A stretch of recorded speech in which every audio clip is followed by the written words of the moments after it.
Vamos falar um pouquinho, né, aqui, dessa relação do que é satisfação e e prazer, né, e para onde isso leva.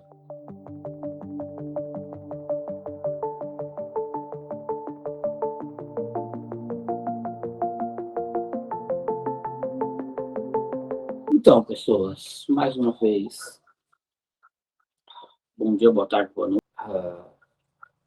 Todos nós, de alguma forma, queremos ou precisamos sentir prazer por algo. A gente pode sentir prazer pelas coisas mais simples, né? Talvez falando nesse mundo dos números, falando em numerologia, o ele vai ter prazer de competir, né? Sobretudo, ele vai ter prazer de ganhar, né? Ele precisa ser o número um, né? Mas a gente pode se perguntar a satisfação de competir, onde você se vê o prazer de competindo, precisando se autoafirmar e essa ideia de que ele pode ir sempre além dos outros, é algo que traz, né, dentro desse contexto, um significado, né, traz um significado de vida. E a gente pode até falar com floral dentro disso, né, porque tem pessoas que não têm esse viés e elas não vão encontrar, né, tem pessoas que não vão encontrar prazer na competição. A gente pode dizer, inclusive, que isso já é uma característica, um caractere do número 2. Né? O dois a não ser em situações de configuração o mapa propõe a isso, né, como um todo, mas quem tem essa energia, essa essência do 2, vai precisar contribuir, vai precisar compartilhar, vai precisar agregar, né? Porque ele tem satisfação na satisfação do outro. Então, diferente do que precisa ir além, né, e precisa se autoafirmar, a autoafirmação do 2 acontece por meio da sensação de que ele somou algo ao outro. Né? Então, mais é 2. Então, o 2 ele vai se sentir satisfeito, ele vai se sentir inteiro, ele vai se sentir pleno, né? Na medida em que há essa condição, né? Na medida em que há esse processo. E a gente pode dizer que o 2, quando ele se sente conectado ao outro, e aí, sobretudo ao né? E o tem as suas vitórias, tem a sua mística, tem o seu ganho de alguma forma, isso também faz parte do 2, também se torna, direta ou indiretamente, uma vitória do 2. Então, a gente pode dizer que o 2 só vai se tornar competitivo quando ele se sente conectado a alguém que tem essa necessidade de competição. Não só nesse caso, como também, às vezes, ao 5 e ao 8, né? Sobretudo, ao 22, enfim. Às vezes, enfim, outras configurações.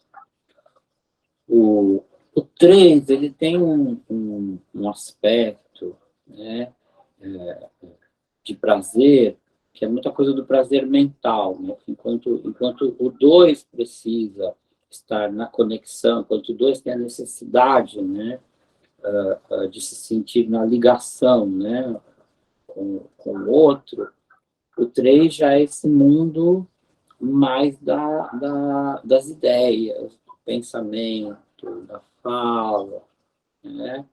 E aí o 3, ele tem a satisfação quando ele cria, né? Quando ele inventa, quando ele desenvolve alguma coisa.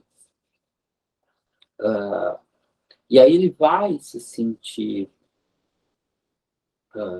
desenvolvendo algo, ele vai sentir, né, que para cada pessoa, para cada momento, para cada lugar aonde ele está, ele precisa de algo diferente, porque esse movimento de pensar em várias coisas ao mesmo tempo, essa coisa da multiplicidade, propõe que a satisfação do 3 seja justamente, sei lá, de manhã trabalhar com a família, de tarde ir no parque, não fazer nada, e de noite talvez tocar música, né, aprender alguma coisa. E aí, na terça-feira, ele já não quer nem mais fazer isso. Na terça-feira, ele acorda, e aí o que ele quer já é, talvez, sei lá, pintar um quadro de manhã, e aí à tarde ele quer ficar na internet, e aí à noite ele quer sair simplesmente para namorar, né? E aí, na quarta-feira, se ele puder, ele vai ler um livro de manhã, talvez, ou dois ou três, né? Porque provavelmente ele não consegue ficar preso numa coisa só. E aí, à tarde, ele, de repente, vai tentar ir para uma aula de mecânica de automóvel, e à noite ele vai, sei lá, ver futebol, né? Uma coisa assim, né? E aí vocês imaginam que o prazer do 3 é algo bastante complexo, porque ele precisa sentir que ele está sempre fazendo coisas diferentes. O que, se a gente pegar no caso do 1, né? Não condiz, pelo menos não até certo ponto, porque o ele precisa se sentir desafiado, né? Ele precisa se sentir nutrido pela possibilidade de ir além. Então, ele não vai experimentar as coisas momentaneamente.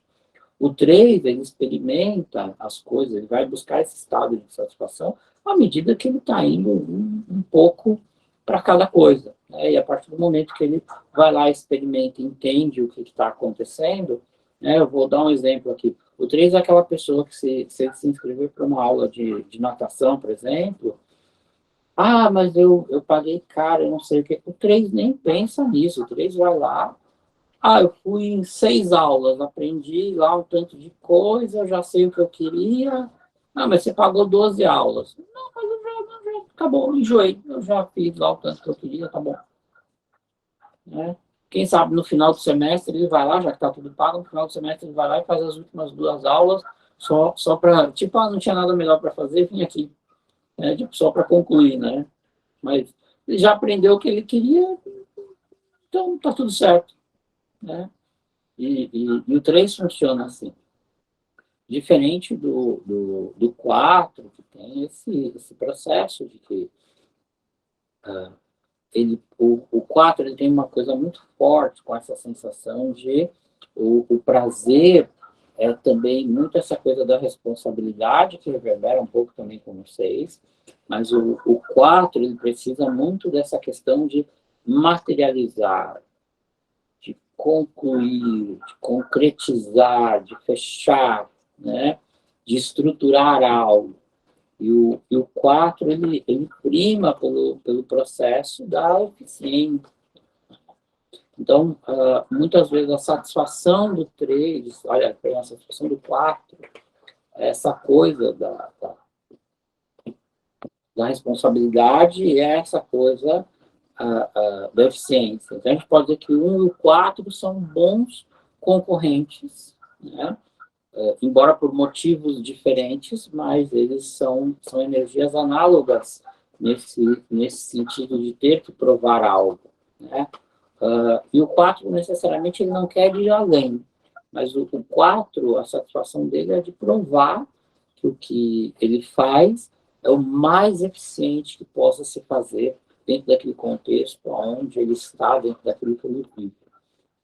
E mesmo que isso signifique ele digamos, estrebuchar de dor, mesmo que isso signifique muitas vezes ele se acabar, muitas vezes ele se desgastar, chegar no nível de esgotamento total, mas esse é um caractere do 4.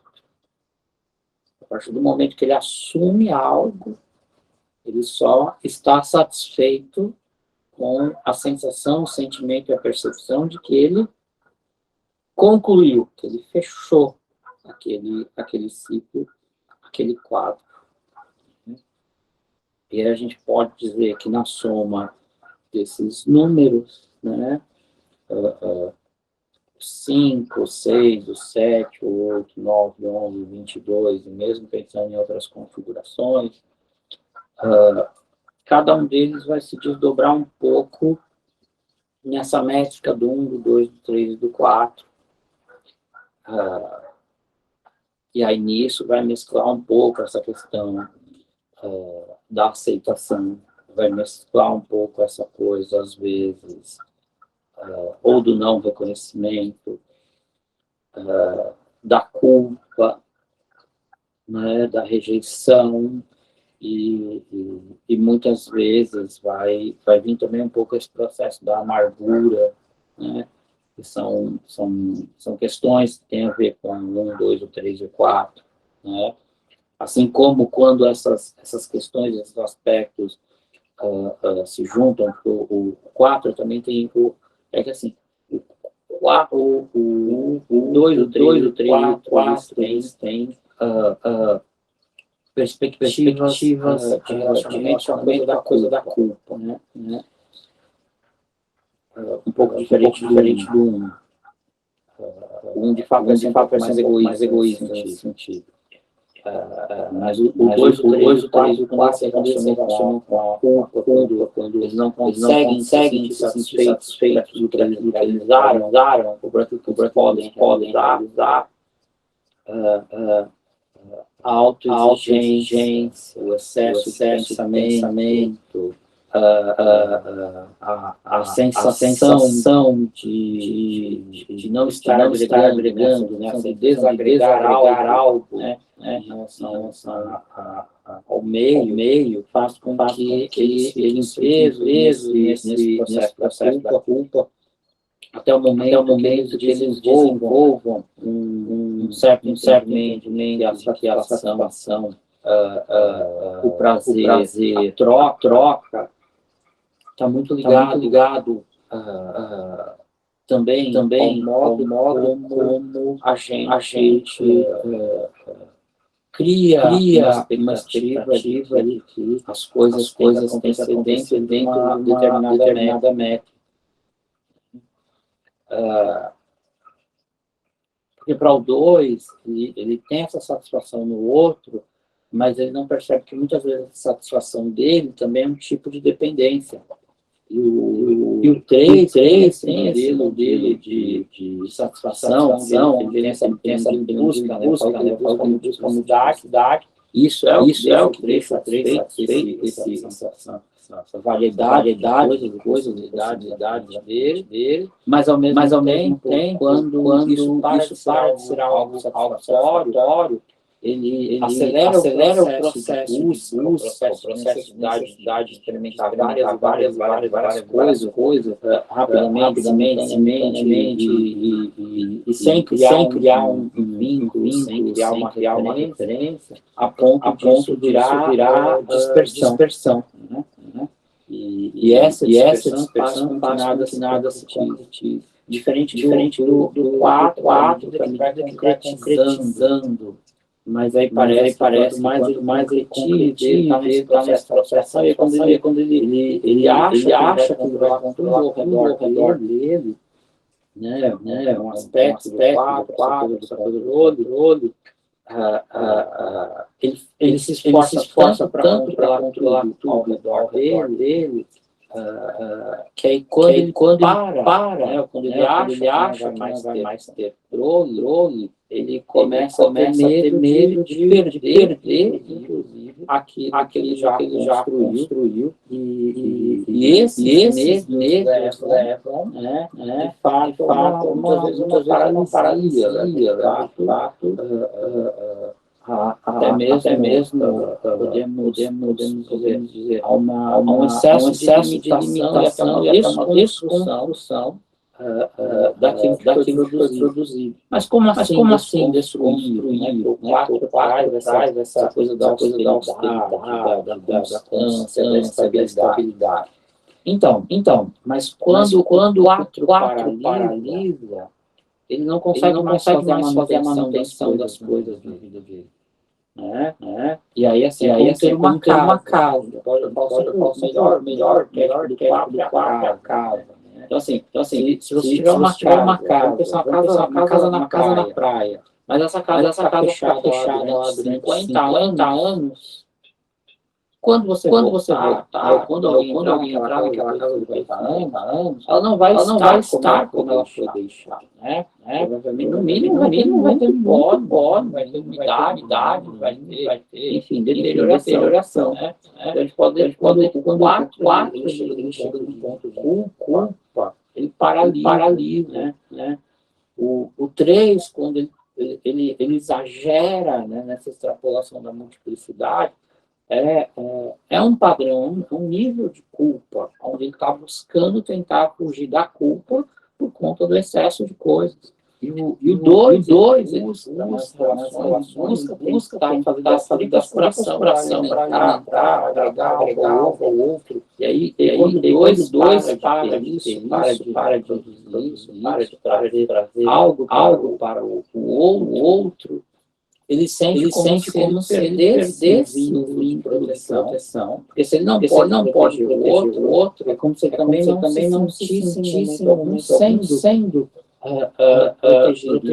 Então, esse vínculo, essa coisa do prazer faz com que ele chegue no processo de também, até o momento que ele está se desidentificando dele mesmo. E por conta dessa desidentificação, muitas vezes fica preso a esse sentimento de abandono, né? Ou esse sentimento de desvinculação do outro. E o 1, no processo dele muitas vezes, de egoísmo, ele continua competindo, e por um lado isso também é ótimo, né? Ele sempre continua criando. E aí o 1, ele só para de criar quando, porventura, ele se sente inútil. Então, à medida que o número 1, né, à medida que as pessoas têm essa energia do 1 muito forte no mapa, eles precisam competir. Porque para eles, esse competir, esse criar, é onde eles se sentem, né? Nessa coisa do prazer, da satisfação. Mas à medida que aquilo que eles estão criando não gera mais utilidade, e aí, por não ter utilidade, não gera mais uma reciprocidade ou um reconhecimento das pessoas ao redor, a satisfação dele se transforma numa coisa nula, se transforma em algo em vão, mesmo que ele esteja inventando algo fantástico, mesmo que ele esteja produzindo algo incrível, mas se aquilo que ele está produzindo não está gerando um campo de afirmação, o que ele faz muitas vezes é também, assim, mais parecido com o 3 também, é dispersar muito, e ficar muito ansioso, muito agitado, porque ele precisa continuar buscando, fazendo, produzindo, até que se ele chega num processo de percepção de inutilidade, é como uma semente que ao nascer, é como uma semente que ao brotar, ela não consegue criar raiz. E aí isso faz com que ele se desidentifique e com que ele se desligue do propósito dele, que é justamente ir além. Então, quando a gente compreende os números, claro que aqui a gente falou do 1 ao 4, mas existem outras várias menções e outras várias percepções. E aí, quando a gente tem esse entendimento do que é esse ir além, do que são essas relações, do prazer, da satisfação, mas também aonde e quando entra a culpa, né? A nossa maneira de ver o outro, a nossa maneira de se relacionar, e até terapeuticamente, aquilo que a gente busca como referência se torna algo tanto quanto diferente. E, no final das contas, importa que esse entendimento possa trazer talvez uma evolução, ou pelo menos um questionamento a respeito de como todos nós lidamos com essas sensações, essas percepções de satisfação, de prazer e de culpa. E que assim seja.